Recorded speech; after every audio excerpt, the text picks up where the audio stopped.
The serene, picturesque landscape outside of Claremont, Florida, is somewhat of a wonderland. The way the morning fog grasped the meadows like it was their last embrace, until the morning breeze pushes it away. The morning light glistens off each piece of moss hanging from the ceremonious live oaks. Your eyes can barely fathom what is in front of you, so you close them. The smells and the sounds overtake your mind, only adding to the beauty you are surrounded by. The morning sounds of the farm are soon drowned out by the equipment preparing the earth for the work ahead. You see, the land seen before you has been farmed day after day since before you or I were even a thought. But it is now responsible for producing a different kind of product altogether. The product being the edge motocross racers need to lead laps, win races, and capture championships. This week alone, countless hours will be spent putting in laps and fine-tuning the machine for what is the ultimate one-day test, the Daytona Supercross.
All that watch this event know what an incredible challenge is in front of the racers.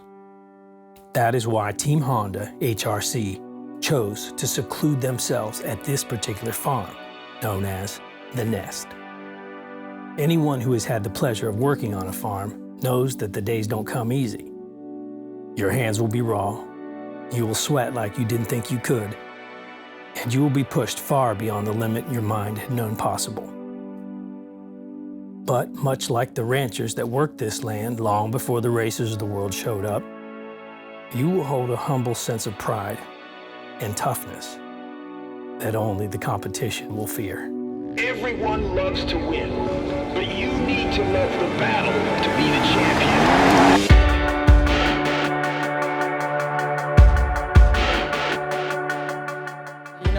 Ricky Carmichael always said this is where the series starts, at Daytona, and it's when it gets down to the nitty-gritty.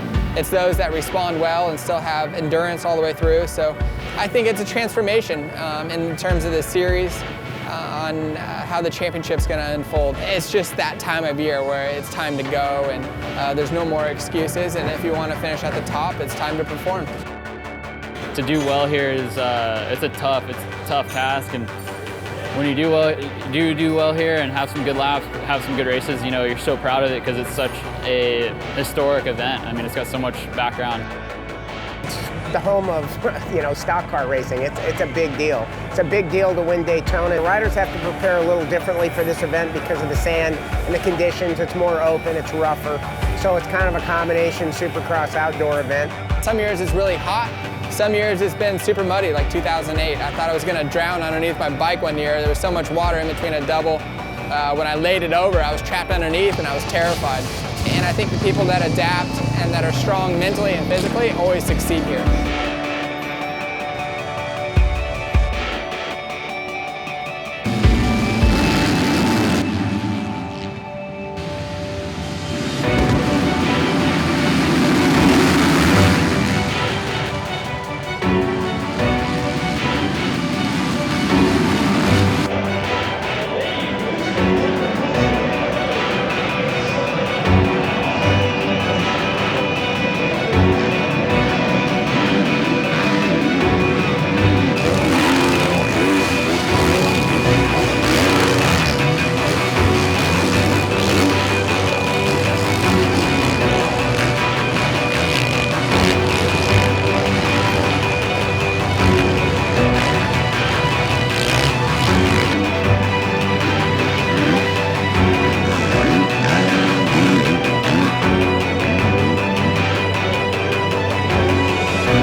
Honestly, I was on the far outside of the gate. I was like, dude, I'm gonna get this whole shot, and I came out, ripped it from the outside, railed the berm, and I think I led 10 or 11 laps.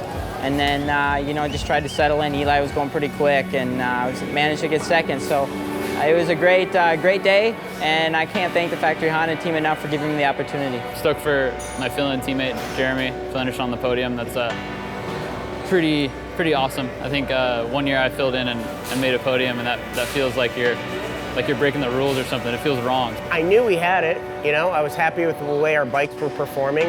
We just needed to get some starts, and in main event, both of them pulled it out and got some good starts. So Jeremy rode awesome, showed his potential for moving to the 450 class. And Cole was pretty solid, and we're glad to gain some points and move into third overall.